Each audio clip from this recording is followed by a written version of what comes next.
महाशिवरात्रि लोग कहते हैं यह शिव जी की शादी की सालगिरह है, लेकिन सच कहूं यह आधी अधूरी बात है। ये रात सिर्फ जश्न की नहीं बल्कि उस खौफनाक अंधेरे की गवाह है जब पूरी दुनिया खत्म होने की कगार पर थी। एक ही रात में 3 ऐसी घटनाएं घटी जिन्होंने ब्रह्मांड का नक्शा बदल दिया। जरा सोचिए, एक तरफ शादी की शहनाइयां थीं तो दूसरी तरफ मौत का जहर, और तीसरी तरफ एक ऐसी आग थी जो ब्रह्मा और विष्णु का घमंड चकनाचूर कर रही थी। अगर आप यह वीडियो 16 फरवरी से पहले देख रहे हैं तो सावधान हो जाइए, क्योंकि आज हम शिवलिंग के प्रकट होने की वो कहानी सुनेंगे जिसे सुनकर आपके रोंगटे खड़े हो जाएंगे। कहानी पर आते हैं। एक बार ब्रह्मा जी और विष्णु जी में युद्ध छिड़ गया। दोनों लड़ रहे थे कि मैं महान हूँ। नहीं, मैं तुमसे ज्यादा महान हूँ।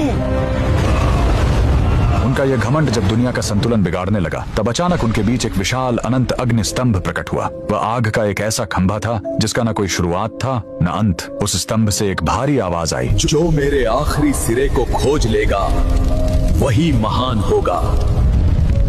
ब्रह्मा जी हंस बनकर ऊपर उड़े और विष्णु जी वराह बनकर नीचे गए। हजारों साल बीत गए, विष्णु जी को अंत नहीं मिला। उन्होंने अपनी हार मान ली, लेकिन ब्रह्मा जी ने वापस आकर झूठ बोला कि उन्हें अंत मिल गया है। उसी पल उस आग से काल भैरव प्रकट हुए और सजा के तौर पर उन्होंने ब्रह्मा जी का वो सिर काट दिया जिससे उन्होंने झूठ बोला था। उनका अहंकार टूट गया। चूंकि शिव जी आग के रूप में आए थे, वो बहुत गर्म थे। तब देवताओं ने उन्हें शांत करने के लिए उन पर जल और दूध चढ़ाया। यही वो पहला दिन था जब शिवलिंग पर रुद्राभिषेक की शुरुआत हुई। लेकिन कहानी यहीं खत्म नहीं होती। एक बार जब देवता श्रीहीन यानी कमजोर हो गए थे तो अपनी शक्ति वापस पाने के लिए समुद्र मंथन हुआ। सबको उम्मीद थी अमृत की, लेकिन निकला क्या? हलाहल विष। पूरी दुनिया जलने लगी। तब फिर वही भोलेनाथ आगे आए। संसार को बचाने के लिए उन्होंने उस उबलते हुए जहर को पी लिया और अपने कंठ में रोक लिया। जहर की गर्मी से शिव जी का शरीर तपने लगा। उस जलन को शांत करने के लिए सभी देवताओं ने उन पर पूरी रात गंगा जल, दूध और बेलपत्र चढ़ाया। उन्हें नींद न आ जाए इसलिए पूरी रात देवताओं ने गीत गाए और जागरण किया।